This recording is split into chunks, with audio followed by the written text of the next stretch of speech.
Gloria yakusindise. Gloria yakusindise. Nedda yaja sitabula ntalo nze nga ebintu byange namunyonyodde dda. Njagala 40 and above. Segeza ko lwa bishuga mami. Bibireete byonna. Nze sinayogera linnya. Nze ngambi bana abaana abato. Toyagala. Njala kati bakazi bakulu. Abaana abato bakola. Bato bannange njagala nanjigiriza. Ananjigiriza okwagala. Nkomawo munnange kuba love you nze sika gwabuuza kiki kyotalaba naye nga mwebale kujja basajja mwe mwenna mwebale okutwagala mwebale n'abagizi baffe abatuwagira mwe tusapoti nga mwe bakama baffe. May God bless you anytime any day. You know what it is. Nange Johnny Black ayagala na gogwawa banaguliza bana legere shooting a video Nze nandibo wataano. Tetuzze kutaasa abakyala abalekwawo. Nze nandibo wataano. oyagala bannakyeyolekedde ba mama gundi Jukira abwe tebantawaanya. tokyayagala kuteekamu kati osazeewo ogende bakuteeka. Tebantawaanya olw'ensonga nti be balabye babirabye ate nze nikyalina ebyokulaba bingi. Ate ffe abasajja bagenda okuteeka mu bashuga mami sente nabo bali ku sente z'obwana obuto. Ate n'akagambo sugar bakatereeze kati nze nsobola okubeera sugar daddy saawa zino because saawa zino nyinza okugamba nti ninamu kaki kasukaali kasukaali ke beetaaga. So tubalabe ku mukwano abakazi sugar daddy abanoonya. You turn me on, kabula kata unchuse ensingo, kati ne wonfunya, it's your game, and I'll play your game, ezange ne wozilya, I don't care, you give me no stress, wete webuza, lwaki nkulemerako, nange nonjebuza. Gwe ebisigadde bisana ku YouTube. Yes sir. Nina kumenya bayimbi basatu. Ongamba either you go with them or balikawo. Asooka Spice Dana. Maxan. Naye nyina mubuuza Maxan. Gawo. Asooka Spice Dana. Rima na makula ngagano bawase. Ngabangambye mbawase. Nirija jazimi kwabo ali gosuula n'ogotwala. Musajja yagala abakyala era bonna ekibasoboka mbagamba bampe kwa bateesewo nnondeko ate bonna mbatwala bonna mbagala. Maxan ze yamesema iwange abayimbi basatu mubakodde Molini n'antumye ani Molini n'antumye lwaki yati basatu nti otwaleko Molini n'antumye nze agamba Molini n'antumye yasooka ne bakuddizaako Spice Dana ne Gloria Bugi otwaleko.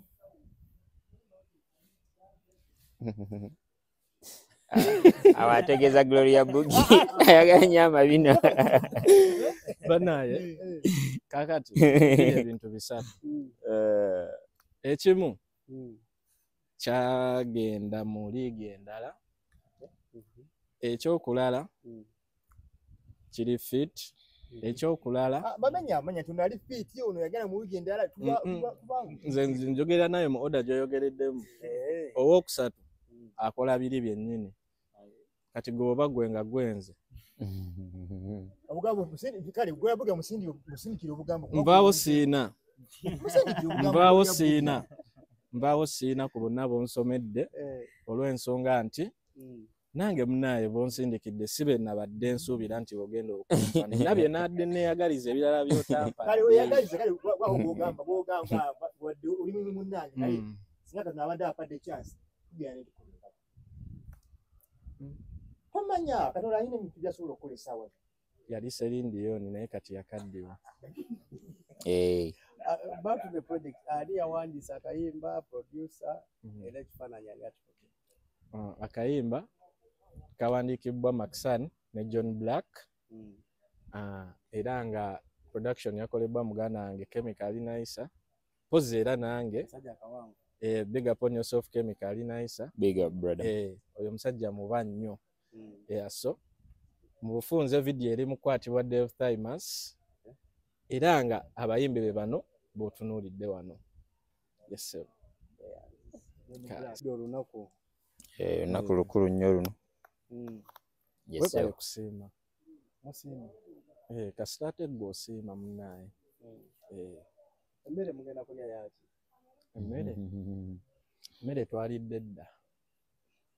Twalidde edda emmere ya video shoot wano. Twagiridde dda. Tulina ekifaananyi ekyakabyo kigenda okuggalawo omwaka. Eno evidiyo egenda okuggalawo omwaka mu industry. Yamaani era tuli mukikola wano ne muganda wange. Limba masavu meereere. Yamaani. Omuntu ayinza okwegamba John Black obadde obuze nga tetukulabako essaawa eno tukulabako myo ne Maxani yakujja ebyo obadde. Era tubeerayo nga tufumba omulimu gwaffe ng'abayimbi tulina kukola nnyimba kusinga okulabika ennyo nga tetulina waaka. So kinyuma olabika ng'olabise n'omulimu kati nga muganda wange oluyimba luno twali twalukola dda. Kati twaze tulushutingira ekifaananyi tusobole okuba lubatuukako. Maxani muyimbi wa kabinnya ate muyimbi ali talented. So nange kiba kinsanyusa okuba nga nkozeeko naye guba mukisa okukolako naye. Maxani. Yamaani. Mu bayimbi bonna abasajja abayimba osazeewo okuba nga John Black gw'otambula naye. Yesebo wekiri. Lwaki? Olw'ensonga zino wammanga.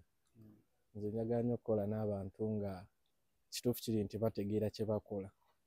Kati ono John Black is one of the biggest inspirations we have in the music industry right now, in the Uganda music industry. So me working with him, it's only a pleasure.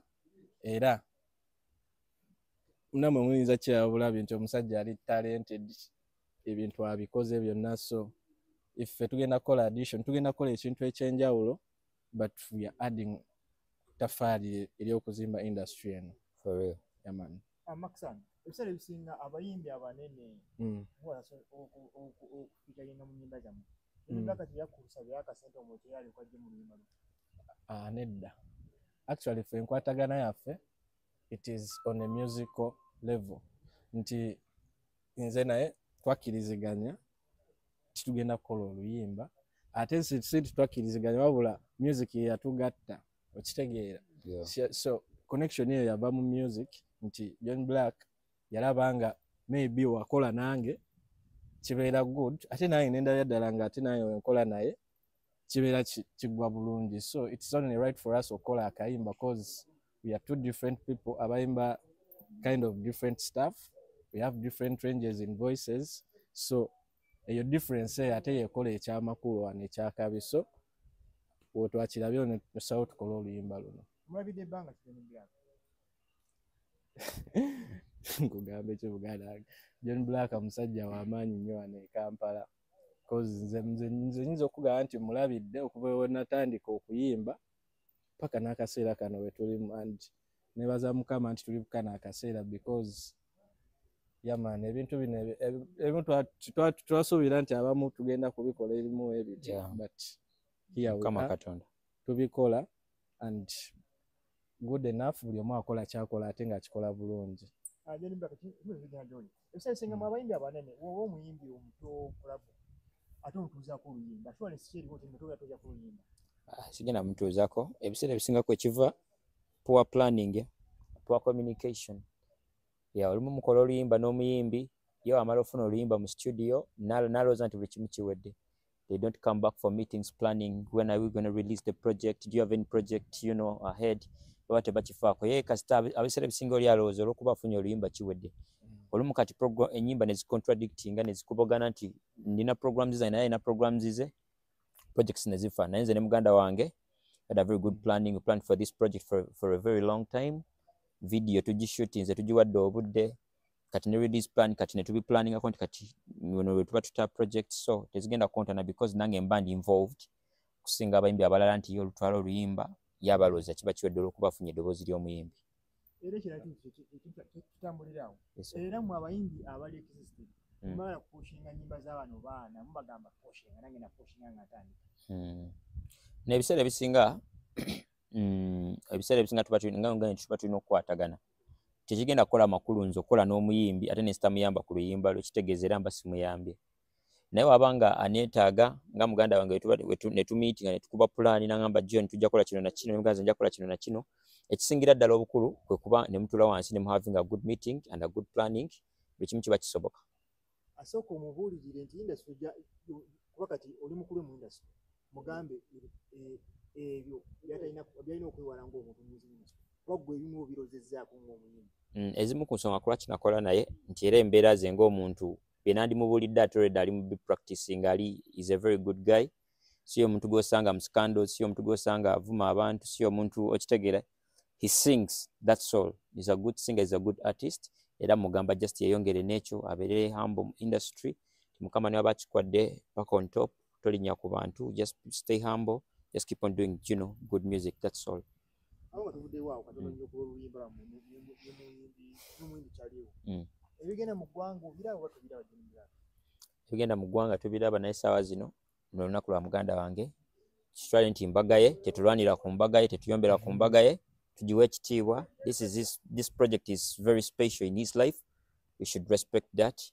Right now we're talking about the project, nothing beyond that. So kumugambe nti abakyala batuga mami bocha era ubana unakuwa bajja musimbirira abeewalira ddala tabeewala aba yagadde awamma nange akone mukuba nabo bantu balina okwagalwa bashuga mami tebalina musaayi mukama ndaba naffe benyini tuli upcoming sugar daddies kyenyeza bagamba mukama ndaba kubanga nedda olamanyi wakingambya mukama ndaba because mukama yonna yabikola wabanga yabasazeewo love teriko myaka okwagala tekuliko myaka okwagala tekuliko size yagala gwoyagala kasitaba nga akuwa emirembe obwana obuto buli mutulumya emitwe kati mami wabazze nampisaako akatawero tetumaze